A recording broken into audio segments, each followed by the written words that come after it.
Shalom. First and foremost, I'd like to give all praise, honor, and glory unto Yahweh, Bahashem, Yahweh Shai, Bahashem, Racha HaKodash. Double honors unto the apostles and elders of Great Millstone who rule well. Salutations to you, sincere, hopefully, like Akim, pushing the word of Yahweh, Bahashem, Yahweh Shai, in spirit and in truth. Ma'ah, Arabai, Allah. That is to say, 144,000 in the Lashwan Kodash, which is what we are striving to be a part of, being that we have taken part in this ministry. So like it.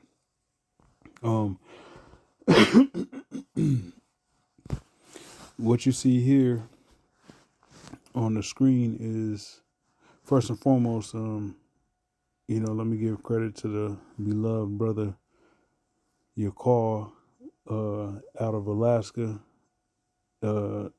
aka Mississippi. All right, Alaska / Mississippi.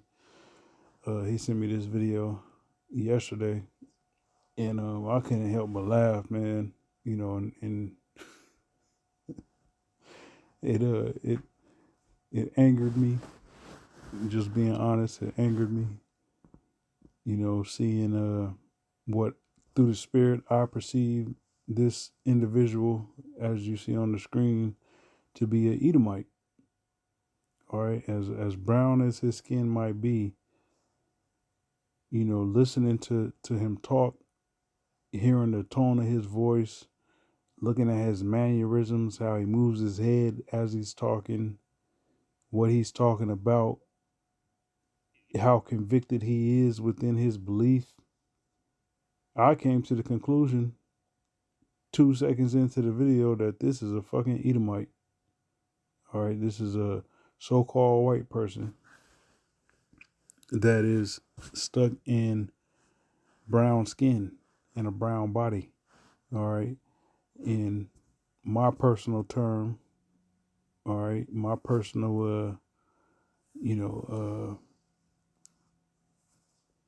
term for tares, all right, which is a heathen that is perceived to be an Israelite, through the spirit that I came up with some time ago was, in particular for Edomites, I call them graham crackers. Okay. A graham cracker is a cracker, but it's brown, so that's what I label tares. All right. So-called white people that look like so-called Negroes. And being that we are in the end of Esau society, you see that, there's a lot of Edomites that,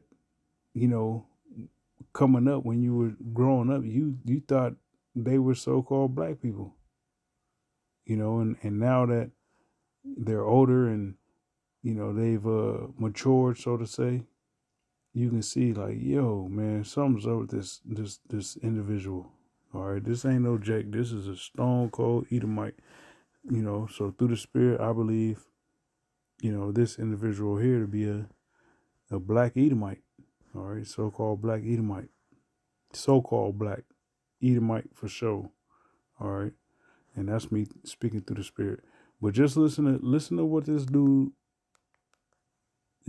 says, how he says it, his mannerisms. It'd be like looking at an Edomite doing blackface, So here we go. To all of the racist black people out there, I got a question for you. Why is it that black folks can celebrate an entire month and somehow society calls that progress? But if whites celebrate their heritage, they're a fucking racist. It seems that Black Lives Matter, yes, but Black Lives only matter when a black life is taken by the hands of someone not black. It's almost like the black people just want to be a victim. They want to be a victim so fucking badly. And they'll do so at the expense of their own kin. And it's outstanding how well they can play that card. All I'm saying is that you cannot classify an entire group of people racist simply because they were born white. Because that in and of itself is, Kind of fucking racist. To all of the racist. All right, so there you have it, man. All right, there you have it. Um, you know, that was an Edomite.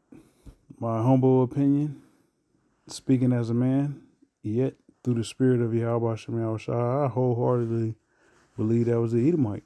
And that is a example of what Yahweh Shai, you know, uh, warned the disciples about. Okay?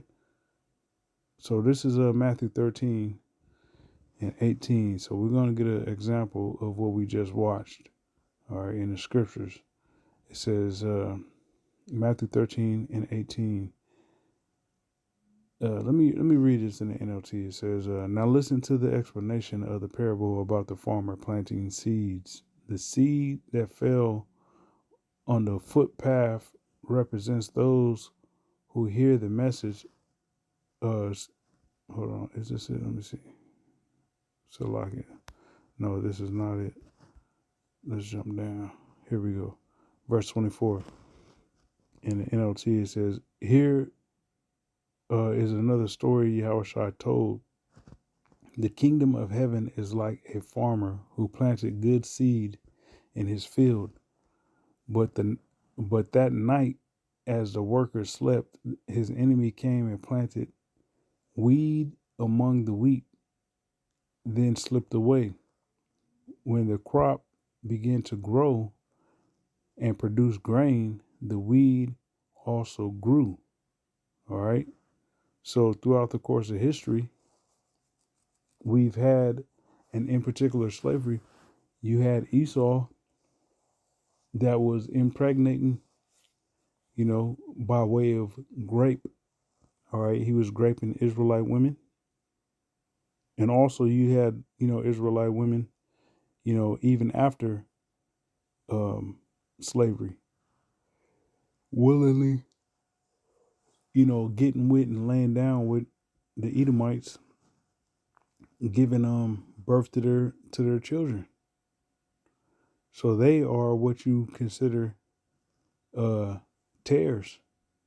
Okay, in the KJV in verse 25 it mentions them as tares, and in the NLT verse 25 it mentions them as weeds.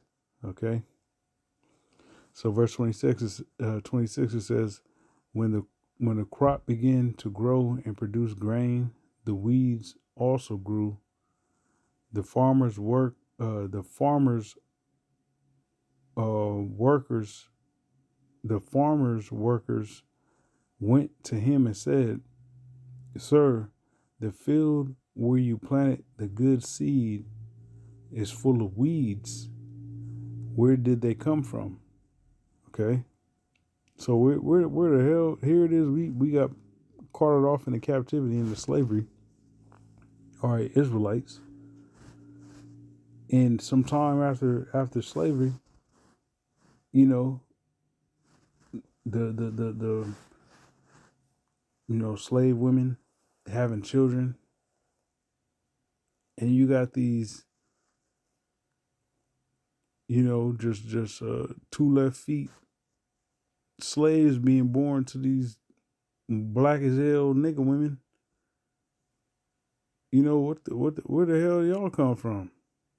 And by reasonable deduction, you come to the conclusion that, damn, the slave master was getting it in. All right.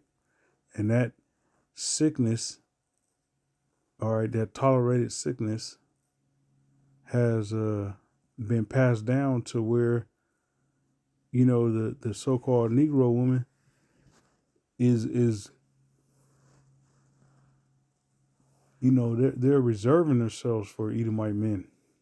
All right, especially up here in Washington. A lot of these Israelite women up here in Washington, Latin tribes, so-called Negroes, they strictly deal with and marry and give birth to Edomite children. That's just an epidemic up here, man. That's just it's disgusting, man. I despise that shit. I despise it, man. And that is rampant up here in Washington State, man. You know, brothers that ain't from up here, or if they ever came visit, man, you'd be disgusted at the the ratio of Edomite men dealing with Israelite women, man. It's disgusting, man. Anyways, uh, verse 28 says, "An enemy has done this." The farmer exclaimed, "Should we pull out the weeds? All right, or the tares? Should we pull out the tares?" They asked. "No," he replied. "You'll uproot the wheat if you do." Okay, because uh, at a certain stage, wheat and tares resemble each other. All right. The previous spot, us brothers, brothers up here in the Northwest, the brother Thabawa and myself, um, where we, old house we had previous to this, the brother lived up the block around the corner from me, but in the same neighborhood. And there was a Jake woman who, didn't look bad, looked pretty good. That was married to an Edomite that had a little tear, gave birth to a little tear. Right now, the when we first moved, we were in that neighborhood. The demon was in diapers, you know. Um, and if you were just to look at the little demon, all right, as a baby, you'd be like, oh, that's a Jake. If you didn't see the father, you know, if you're looking at the mother, because she was high yellow, you know, a brown, high yellow, whatever, you'd be like, oh, this is a light skinned little Jake baby. All right, then you see the dad, a big head Edomite, you'd be like, oh hell no, this a tear. Okay, so a lot of these tears resemble, Jakes. Yet when they get older and that personality starts to really form, they come into their own, you quickly realize like, man, this nigga got two left feet. That's an Edomite. Okay. So verse 29 again, NLT Matthew 13, it says, "No," he replied, "you'll uproot the wheat if you do so." All right, which is why you got to let the wheat and the tares grow together. All right, verse 30, it says, let both grow together until the harvest. Then I will tell the harvesters to sort out the weeds, tie them in bundles, and burn them, and to put the wheat in the barn. Okay? So the wheat goes into the barn, and the graham crackers uh, are reserved to be burned. All right, so all these chocolate covered Edomites that's here in Babylon, when Yahweh Shah returns, they're not getting delivered. They're not going to be beamed up, no matter how much they believe in Jesus. All right, they're going to be left here to, you know, um, to burn pretty much. All right, if they're still alive in that day. Now, Numbers 1 in verse 18. All right, you are what your father is according to the scriptures. All right, so all these, nigger women that's giving birth to these Edomites children, that child is not 50-50. It's not half this and half that. No, that's 100% whatever the father is. Okay, so Numbers 1 and 18 in the KJV, it says, "And they assembled all the congregation together on the first day of the second month, and they declared their pedigrees, all right, or your lineage, your ancestry. All right, those are all synonyms to pedigree. All right, and after their father, after their families by the house of their fathers. All right, so you're according to your family, the way you determine your lineage or your pedigree is through your father's side of the family. Okay, it says according to the number of the names from 20 years old and upward by their polls. All right, so you determine, who you are. That's determined by your father's lineage, your father, and then his father, and then his father, and then his father. Okay, just like with a dynasty continues on with a successor. All right, someone who um, comes into power after you, that's of your lineage. All right, when you look at or you read the book of First and Second Kings, it's going into certain dynasties and what have you pertaining to the northern and southern kingdom. Okay, and you would have a king rule. He would die, and then his son would rule. All right, then that son would rule until he got old and died, or got assassinated, or whatever. And then somebody else would come into rulership. All right, now you might end up getting assassinated, and somebody from a whole nother, like pertaining to the northern kingdom. All right, you had Ephraim ruling, but the Most High um being unpleased with Jeroboam setting up the idols for Israel to worship, being the golden calves, the two golden calves. Uh, that was a major stumbling block for the northern kingdom, and the Most High had it to where he did away with all of Jeroboam's lineage. You know, and so therefore, you had another, uh, king of the northern kingdom that came into being. You know, but typically you would have the son of the king, or one of the sons of the king, come into rulership after he was dead and gone. All right, and now that is determined by the father. That's not determined by the mother. Okay, the scriptures deal with a patriarchy, not a matriarchy. All right, and lastly, let me grab this scripture here in 1 Corinthians 11 and verse 8. It says, for the man is not of the woman, but the woman of the man. Okay.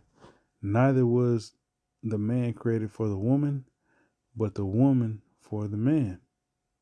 All right. For this cause ought the woman uh to have power on her head because of the angels. All right. Let me see. That's pretty much the point.